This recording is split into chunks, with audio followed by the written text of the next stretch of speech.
ગુરુ મંત્ર આપો. બાપુ કે હવે બરોબર. એટલે બાપુ રૂમમાં લઈ ગયા. બાપુએ રૂમમાં લઈ જઈ અને એને ખાધું, કાગળને નોટ લીધી અને પેન લીધું અને એમાં લખી નાખ્યું રામ રામ અને આપ્યું કે આ ગુરુ મંત્ર હોઠ જીભ હલાવ્યા સિવાય મનમાં ગુરુ મહારાજના મંત્રનું, આ મંત્રનું ભજન કરજે અને કોઈને કહેતો નહીં અને હોઠ જીભથી બહાર બોલતો નહીં. આ અમારો ગુરુ મંત્ર, જા.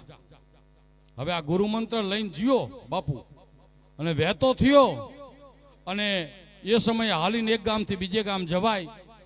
ચાલતા ઘરે જવા માટે નીકળો તો ગામની બહાર નીકળ્યા તો અમારા દેહી બેઠા છે ને, એ માલધારી ઢોર ચારતા હતા. તો ઢોર ચારતા હતા માલધારીએ જોયું કોઈ વટે માર્ગું નીકળ્યા છે. એટલે માલધારીએ કીધું કે ભઈલા રામ રામ રામ રામ, ચા પીવો હોય તો હાલ. એટલે આને એમ થયું કે બાપુએ કીધું કે મંત્ર કોઈને કહેતો નહીં અને આ મનમાં બોલજે. આ તો કે આપણા માલધારી દેહી માણા એમ નહીં ખબર છે. એને એવો વિચાર આવ્યો. પછી કઈ બોલ્યો નહીં, ત્યાંથી આગળ આવેલો. તો ખેતીમાં ખેડૂત કામ કરે, એમાં ભાતનો ખાવાનો ટાઈમ થયેલો. ભાતમાં તો બધા સમજતા હોય ગામડાના, એટલે એ ભાતનો ખાવાનો ટાઈમ થયેલો અને ખેડૂએ બરોબર ગાડું છોડી અને બરોબર ભાત ખાતા હતા. અને એમાં વટે માર્ગ નીકળ્યો તો ખેડૂત ભાઈઓ કે ભઈલા રામ રામ રામ રામ, રોટલા ખાવા તો હાલો. તો આને એમ થયું ખારું, આ તો આને ખબર છે, ખેડૂને ખબર છે. બાપુએ કીધું 12 મહિના તું આમ સેવા કર, 6 મહિના ગૌશાળામાં, 6 મહિના અનક્ષેત્રમાં, તો બધાને ખબર છે. છતાં અહીંયાથી આગળ હાલતો થયો, ગામ પાદરમાં પહોંચ્યો તો તમારા જેવી બાઈ ઉપર નિયારી કુવા કાંઠે પાણી ભરે અને અહીંયાથી આ વટે માર્ગોને નીકળતા જોયો. એટલે તમારા જેવા બાયુ કોઈક વિવેક વાળા હશે, બાયુએ કહ્યું કે વીરા રામ રામ રામ રામ, પાણી પીવું હોય તો આવો. હાલે થયું કે આ તો દીકરીઓને બૈરા નહીં ખબર છે. બાપુ મને છેતરી ગયા, બાપુ મને છેતરી ગયા. આ 12 મહિના મહેનત કરાઈ અને આવો એક શબ્દ આપી દીધો. આ તો બધાને ખબર છે. પાછો આવ્યો, બાપુ વગર આવ્યો.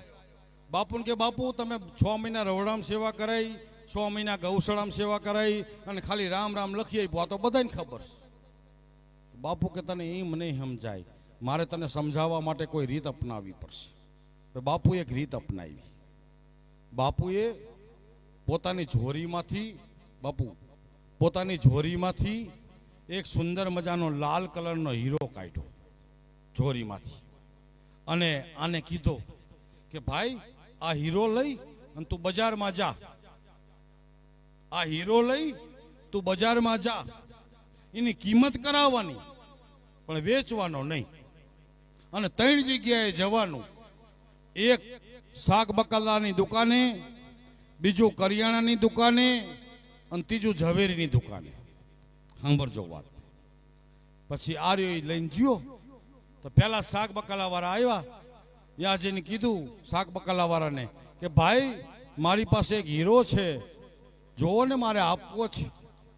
તો શાક બકાલા વાળા કે અમારે હીરાને હું લેવા દેવા, પણ છતાંય લાઈન બતાવીને શું છે. આમ જોયો તો હીરો જગારા મારે, હો મસ્ત, એનું મન લલચી ગયું. શાક બકાલા વાળાએ કીધું કે આ હીરો છે ને એનું આપવું ખરો, આમ તો મારે કામનો નથી, છતાંય તમને આપવું, પણ તમને અઠવાડિયાનું શાક બકાલું જે જોઈ લઈ જઈજો, હીરો અહીં મૂકતા જાઓ, અઠવાડિયાનું શાક બકાલ તને આપ્યું.